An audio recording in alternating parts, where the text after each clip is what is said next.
Bienvenidos los que periódicamente estamos siguiendo este estudio de la biografía de Jesús. Todos nosotros estamos de acuerdo de que Jesús, como hombre, el Jesús de Nazaret, ha sido la persona más importante que ha habido sobre la tierra. Desde que Él vino se empiezan a contar los años. Él ha cambiado el rumbo de la historia humana. Vivimos en la era cristiana y a esta altura ya estamos viendo la parte escatológica acerca de Jesús. Estamos viendo la parte cuando Él ya resucitó, venció la muerte. El poder del cristianismo está en que Jesús venció la muerte y todos nosotros hemos nacido para morir, así que la muerte es parte de la vida. Pero para el cristiano no hay problema con la muerte, porque si Jesús resucitó, también nosotros vamos a resucitar. Tenemos imbuido dentro de nuestra personalidad la idea de la eternidad. Por eso la gente piensa que nunca se va a morir. Pero vamos a tener que rendir cuenta de nuestras acciones. Alguna gente prefiere no creer en Dios porque no quiere rendir cuenta de sus acciones, porque todos sabemos cuando nos portamos bien, cuando nos portamos mal, si lo que estamos haciendo está bien, si no está bien, si nos estamos aprovechando de alguna situación que podemos aprovecharnos, si no. Todas las cosas que hacemos en la vida vamos a rendir cuenta. No solamente los cristianos, sino también los no cristianos, ¿no? Los no cristianos. Estamos viendo ahora en el año 90 de la era cristiana, que fue cuando se escribió este libro que estamos siguiendo, que se llama Apocalipsis. La iglesia cristiana, que ya había muchas iglesias a esta altura, que son más o menos 40 años después que Jesús fue crucificado y que Jesús resucitó, había muchas iglesias establecidas ya en el Imperio Romano. Había iglesias en el norte de África, en el sur de Europa, e inclusive había ya iglesias para el lado de la India. Es decir, el cristianismo se estaba desparramando de una manera extraordinaria. Pero como el Imperio Romano era el que gobernaba casi todos los países de la vuelta del Mediterráneo, y el Imperio Romano había declarado la guerra a los cristianos, porque no les convenía, porque la base económica del imperio era la esclavitud, y la esclavitud, los esclavos eran considerados una raza inferior. Entonces el cristianismo enseñaba que todos somos iguales delante de Dios, tanto negro como blanco, como esclavo, como libre, que no hay diferencia entre las personas. Y eso era, para el Imperio Romano, eso era declararle la guerra, porque su base económica estaba basada en la esclavitud. Entonces le declararon la guerra, y el emperador, que estábamos a esta altura, ya habíamos llegado, se llamaba Diocleciano, hermano del emperador anterior, que era Tito. Le había declarado de tal manera que ya estaba la iglesia por sucumbir. Entonces, en ese mismo momento, entonces cuando Juan, que era el líder de las iglesias cristianas en todo el imperio, entonces fue tomado preso por las autoridades romanas y confinado en una isla del mar Egeo, es decir, el mar que está entre Turquía y Grecia. Una pequeña isla, ahí fue confinado, esperando para ser juzgado. Y estando Juan en esa isla es cuando él tiene una visión. Dios le revela su plan a Juan acerca del futuro, y entonces Juan escribió todo lo que Dios le reveló, y es lo que nosotros estamos estudiando ahora. Y le reveló acerca de Jesús, que no era más el Jesús de Nazaret, el humano, el que fue tomado preso, el que le hicieron un juicio entre gallo y medianoche, el que se burlaron, el que lo despreciaron. Y ahora no era más, ahora el Cristo era el ungido de Dios, era el soberano de los reyes de la tierra, era el que va a regir el mundo por toda la eternidad. Y entonces fue necesario presentarle al Cristo al cual los cristianos tenían que adorar. Pasa lo mismo que hoy en día. Hoy en día los cristianos a veces son débiles en la fe porque están siguiendo al Jesús hombre, al Jesús histórico, como si fuera un líder político. Pero nosotros no seguimos al Jesús histórico, estamos siguiendo al que resucitó, al que está sentado a la diestra del Padre, al que está intercediendo continuamente por cada uno de nosotros, el que sus ojos pasean la tierra, el que no se escapa nada de su mirada. Y entonces acá habíamos quedado el otro día que vamos a ver cómo es que este libro esta visión que tuvo Juan, como revela la personalidad del Mesías, del Cristo, de aquel que fue el Cordero de Dios y que ahora ya no es más el Cordero de Dios, ahora es el león de la tribu de Judá, ahora es el Rey de los reyes, el soberano sobre los reyes de la tierra. Y el otro día habíamos quedado aquí, en el versículo 11, que lo habíamos leído la vez pasada, pero lo vamos a leer para encaminarnos. Dice: escribe en un libro lo que ves y mándalo a las 7 iglesias de la provincia de Asia. Y ahora da acá el nombre de las iglesias: la iglesia de Éfeso, la iglesia de Esmirna, la iglesia de Pérgamo, la iglesia de Tiatira, la iglesia de Sardes, la de Filadelfia y la iglesia de la Odisea. 7 nombra. Pero en Turquía no había 7 solo, había un montón más. Había una iglesia muy importante que era la de Troas, o Troya, sería de la historia de Troya. Ahí había una iglesia muy importante también, pero no la nombra acá. Cuando los cristianos leyeron este libro, tomaron fuerza, estaban para sucumbir, se iban a transformar, iban a retroceder, iban a ser judíos, iban a meterse a la esclavitud de la ley, a seguir a Dios por medio de reglamentos y normas legales, que hay muchas iglesias hoy día que siguen a Dios por medio de reglamentos y normas legales y pierden el poder del Espíritu. Porque nosotros no nos tenemos que manejar por la ley, ni inclusive por la ley de los 10 mandamientos.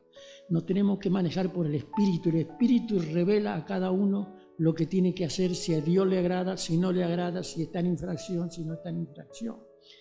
Seguimos leyendo acá. Dice: me volví para ver de quién era la voz que me hablaba, y al hacerlo vi 7 candelabros de oro. Cuando se dio vuelta, sintió una voz como de trompeta, y cuando se dio vuelta dice que vio 7 candelabros de oro. Y en medio de los 7 candelabros vi a alguien que parecía ser un hijo de hombre, vestido con una ropa que le llegaba hasta los pies y con un cinto de oro a la altura del pecho. Sus cabellos eran blancos como la lana y como la nieve, y sus ojos parecían llamas de fuego. Sus pies brillaban como bronce pulido, fundido en un horno, y su voz era tan fuerte como el ruido de una cascada. Esa es la visión que vio acerca del Mesías, del ungido. Era como el Rey de Reyes. Dice: vamos a analizarlo un poquito. Me volví para ver de quién era la voz que me hablaba, y al hacerlo vi 7 candelabros de oro. Más adelante dice que los candelabros eran las 7 iglesias a las cuales va dirigido, porque la iglesia, un candelabro es una lámpara, y la iglesia es como una lámpara que ilumina todo lo que tiene a la vuelta, y denuncia el pecado y hace ver lo que está mal y lo que está bien. O sea que Jesús dijo: ustedes son la luz del mundo, y la luz no se pone abajo de un cajón, sino se pone en una repisa para que alumbre toda la casa. Y entonces él dice que vio 7 candelabros, que serían las 7 iglesias que estaban ahí en Turquía para alumbrar la verdad de Dios a la gente que lo rodeaba. Los 7 candelabros significaban las 7 iglesias a las cuales estaba dirigido este libro. Dice: y en medio de los 7 candelabros vi a alguien que parecía ser un hijo de hombre. O sea, vio a Jesús, pero no ahora más el Jesús de Galilea, sino vio al Jesús resucitado, al que tomó la deidad que tenía cuando Él vino a la tierra, que la había dejado, al que está a la diestra del Padre, al que el trabajo que Jesús hace ahora es defender a los cristianos, porque cada uno de los cristianos se constituye, cuando determina voluntariamente hacerse cristiano, se constituye en hermano de Jesús, pero no el Jesús de Galilea, sino el Jesús, el que está sentado a la diestra del Padre, al que todos tenemos que conocer, que la mayoría de los cristianos no lo conocen. Dice: vi a alguien que parecía ser un hijo de hombre, vestido con una ropa que le llegaba hasta los pies y con un cinto de oro a la altura del pecho. O sea, estaba vestido no como el cordero con cara de lástima, inmolado, que fue ofrecido en sacrificio, sino estaba vestido como un rey soberano, con un cinto de oro que estaba a la altura del pecho, con una ropa, una vestimenta de rey. Dice: sus cabellos eran blancos como la lana. O sea que para los orientales las canas significa sabiduría. Para nosotros los occidentales Las canas significa vejez, y ya las cosas viejas hay que desecharlas. Pero para el oriental, las canas representan la autoridad, el respeto, el orden. Nunca te van a elegir a un gobernante, a un muchacho joven, siempre va a ser una persona mayor, porque una persona mayor tiene la universidad de la vida encima, por más que no sepa leer ni escribir. Y entonces él dice que la persona que vio, aparte que se vestía como un rey, también tenía la cabeza blanca, o sea que tenía toda autoridad para dar órdenes, para hacer, deshacer. Dice, sus cabellos eran blancos como la lana y como la nieve, y sus ojos parecían llama de fuego. ¿Qué quiere decir eso? Que Él ve todo, no hay nada que se escape a su presencia, no podemos hacer nada que Él no sepa, Él lo ve todo, sus ojos observan todo lo que sucede aquí en la tierra, donde el Dios de este mundo aquí en la tierra es Satanás, pero Él ha venido a arrebatar personas del reino de las tinieblas para trasladarlos a su reino, y Él observa todos los movimientos que suceden aquí en la tierra. Sus ojos parecían llamas de fuego, sus pies brillaban como bronce pulido, fundido en un horno, y su voz era tan fuerte como el ruido de una cascada. En otra traducción dice como el estruendo de muchas aguas, o sea, un hombre con autoridad, con energía, no más un pusilánime, sino una persona que tiene todas las características que tiene que tener un gobernante. Y dice, versículo 16, en su mano derecha tenía 7 estrellas, y de su boca salía una aguda espada de 2 filos. Su cara era como el sol cuando brilla en todo su esplendor. En la Argentina está el himno a Sarmiento. Dice con la espada, la pluma y la palabra. O sea que la palabra tiene poder. ¿Y qué dice que tenía?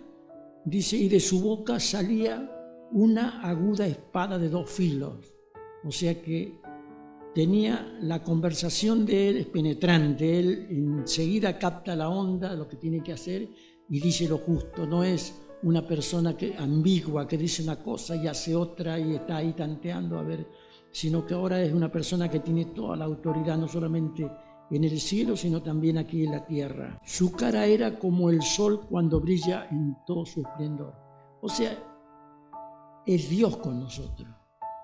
Es Dios con nosotros. Cuando el ángel Gabriel se le apareció a María, dice que el rostro era como el sol cuando brilla al mediodía. O sea, los seres angelicales, su rostro es como el sol cuando brilla al mediodía. O sea, tienen una apariencia imponente, de tal manera que siempre que alguno ha visto visiones y ha tenido una visión de Dios y ha tenido una visión de ángeles, siempre los ve de la misma manera, con el rostro que parece el sol en todo su esplendor. ¿Y cuál fue la reacción de Juan cuando vio semejante figura que se le apareció cuando se dio vuelta y sintió la voz como el estruendo de muchas aguas? Dice, al verlo, caía a sus pies como muerto. Se desvaneció Juan. Dice, pero él, o sea, el Cristo, el Mesías, el ungido de Dios, pero él, poniendo su mano derecha sobre mí, me dijo, no tengas miedo, yo soy el primero y el último. Cuando empezamos a leer este libro, decía, refiriéndose a Jesús, dice, yo soy el alfa y la omega. Y acá dice, yo soy el primero y el último. O sea que él, fuera de él no hay nada. Él es todo, él es el primero y el último. Nosotros estamos en el medio. Dice, y el que vive, porque él venció la muerte. Adán fracasó. La muerte entró porque Adán fracasó. Porque Adán no hizo lo que Dios le mandó. Pero Jesús de Nazaret, como hombre, hizo todo lo que Dios le mandó.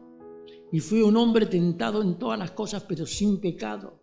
Y por eso es que Él destruye la muerte.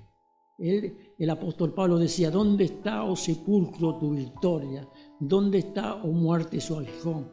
Jesús ha destruido el imperio de la muerte. Cuando haya resurrección, ya la gente que resucite no va a volver a morir más. Va a vivir por toda la eternidad en la presencia de Dios. Va a vivir con el propósito para el cual ha sido creado. Va a estar en un estado de felicidad continua, porque vamos a estar en armonía con nuestro Dios, no en desarmonía, no en rebeldía, no siempre en lucha con nuestro Creador, sino. Y la gente, decía San Agustín, que anda dando vueltas hasta que se encuentra en Dios. ¿Por qué la gente cuando el que es borracho cada vez se emborracha más? El que es drogadicto cada vez se droga más. El que es pervertido sexualmente cada vez se pervierte más. El que tiene mucho amor al dinero, mucha ambición, cada vez cuando tiene 5 quiere 10, y cuando tiene 10 quiere 20, cuando tiene 20 quiere 40. ¿Por qué? Porque busca la felicidad y todas esas cosas no dan la felicidad. La felicidad viene a la persona cuando uno se integra en Dios. Pascal era un físico cristiano que decía, en el corazón del hombre hay un vacío a la figura de Dios y que no puede ser llenado con ninguna cosa creada, sino por Dios a través de Jesucristo. Cuando Cristo viene a la vida, que en realidad lo que viene es el Espíritu Santo a la vida de la persona y lo llena ese vacío, todas las otras cosas ya van a segundo lugar.